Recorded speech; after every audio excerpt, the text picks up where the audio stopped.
Good morning student. आज हम लोग क्षितिज भाग 2 के लखनवी अंदाज के अभ्यास प्रश्नों को देखेंगे। तो ध्यान दीजिए। क्वेश्चन नंबर 1, लेखक को नवाब साहब के किन हाव भावों से महसूस हुआ कि वे उनसे बातचीत करने के लिए तनिक भी उत्सुक नहीं हैं। लेखक जब सेकंड क्लास के टिकट को लेकर गाड़ी में बैठता है तो लेखक को देखकर नवाब साहब के चेहरे पर असंतोष का भाव आ जाता है।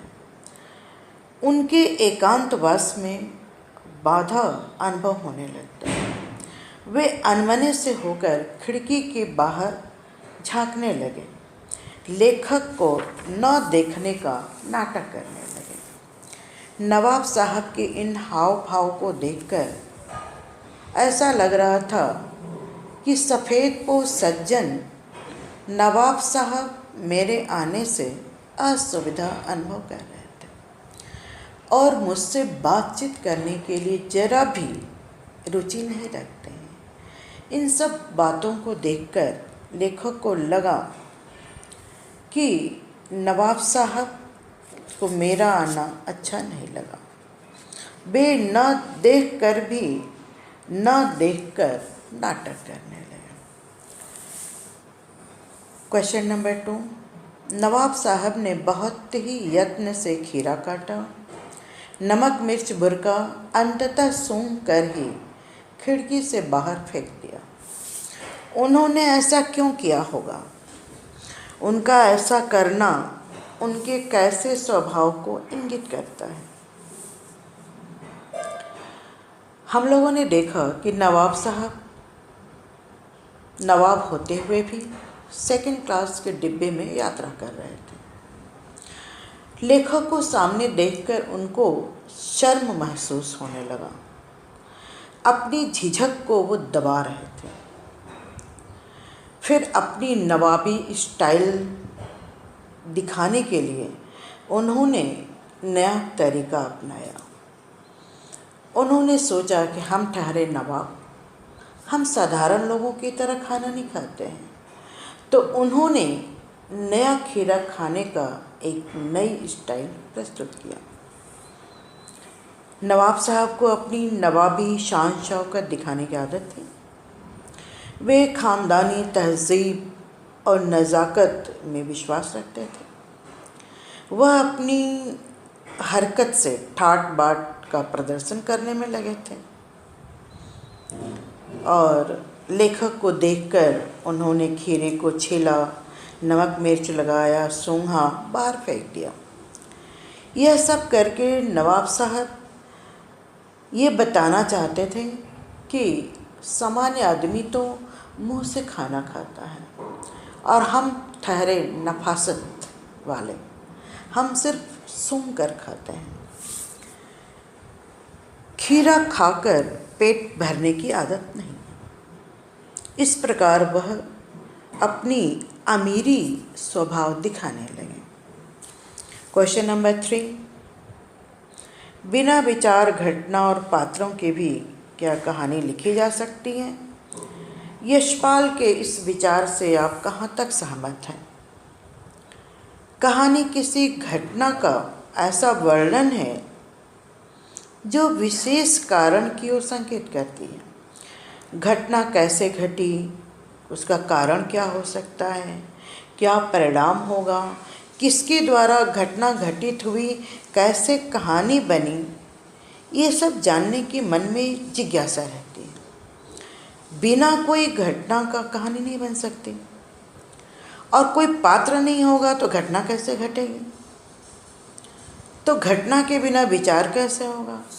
अतः लेखक का मानना है कि बिना विचार, घटना और पात्रों के बिना कहानी नहीं लिखी जा सकती है। इस बात से हम सभी सहमत हैं, पूर्णतः सत्य है। उनका विचार, हमारे विचार दोनों एक हैं। किसी भी कहानी को लिखने के लिए हमें एक, क्या कहेंगे उसको, एक घटना, एक पात्र, एक मंच चाहिए और उस मंच पे कुछ घटित होनी चाहिए, कुछ लोगों के द्वारा घटित होनी चाहिए, कुछ उसमें जिज्ञासा होनी चाहिए, कुछ स्टोरी बनती हुई दिखे। अदरवाइज एब्स्ट्रैक्ट में थिंकिंग नहीं हो सकती, ना कोई घटना घटित हो सकती है। यानी कहानी लिखने के लिए प्लॉट चाहिए। आगे देखते हैं क्वेश्चन नंबर 4। आप इस निबंध को और क्या नाम देना चाहेंगे?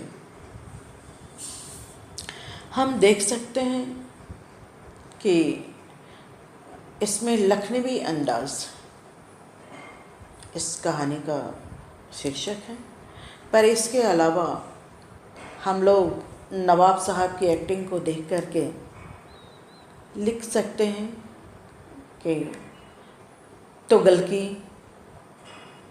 नवाब, तुगलकी फरमान, जो दिख रहा है वैसा नहीं है, थोथा चना, या रस्सी जल गई ऐठन नहीं गई, आदि जो आपको मन में आए आप एक नाम दे सकते हैं।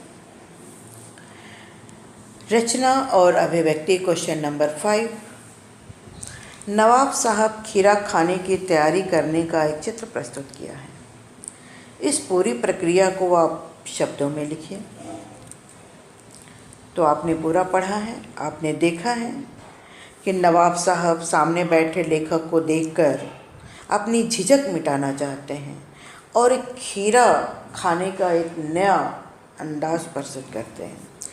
बर्थ के नीचे रखे पानी से लोटे को लेकर खिड़की से बाहर खीरे को धोते हैं, तौलियों से पोंछते हैं, फिर जेब से चाकू निकालते हैं, खीरा का सिर काटते हैं, झाग निकालते हैं, फिर बड़े मन योग से उसको छिलते हैं, फांके बनाते हैं और तौलिया पे रख देते हैं, करीने से सजाते हैं, बड़े हसरत भरी निगाहों से उसको देखते हैं।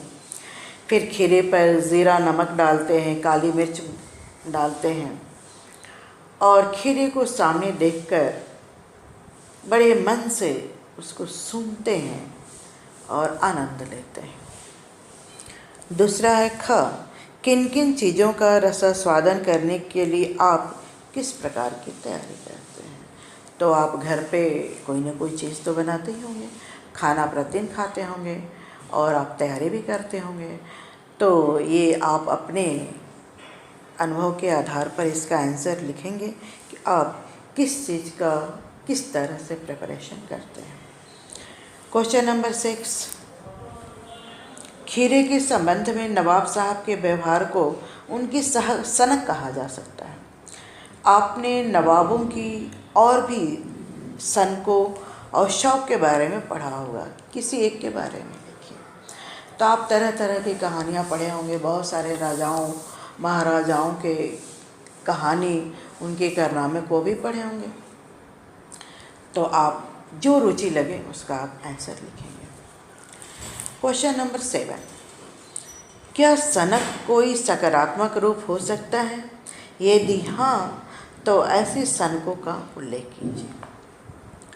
सही बात है भाई, यदि हमारे सिर पर किसी कार्य के लिए जुनून सवार हो जाए तो उसका बहुत लाभ होता है और सफलता अवश्य मिलती है।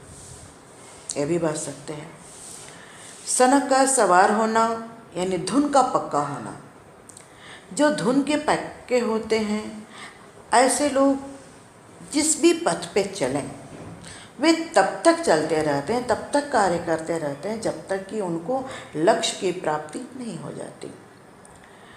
तो एक तरह से सनक यानी जुनून सकारात्मक भी होती है।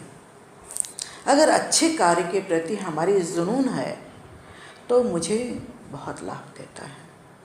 ऐसे बहुत सारे उदाहरण हैं, आप स्वयं भी छोटे छोटे उदाहरण देखते हैं कि अगर आपको क्रिकेट में शौक़ है तो आप खूब प्रैक्टिस करते हैं और उस दिन आप क्रिकेट में जीत जाते हैं। जिस पेपर में आप अच्छी तैयारी करते हैं, खूब अच्छी तरह से प्रैक्टिस करते हैं तो 100% मार्क्स ले आते हैं। और इतिहास तो साक्षी है, चाहे वो चाणक्य हों या फिर रानी लक्ष्मीबाई हों, महात्मा गांधी हों और महाराणा प्रताप हो, अकेले जुनून सवार हुआ उनके ऊपर और उन्होंने विजय हासिल की।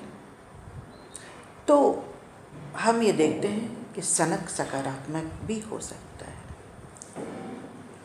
मुझे उम्मीद है कि आपको प्रश्नों के उत्तर समझ में आ गए होंगे। और हाँ, आप लोगों से एक रिक्वेस्ट भी है कि जितना भी कार्य किए हैं homework, please show me your copy. आज की बात समाप्त। थैंक्स।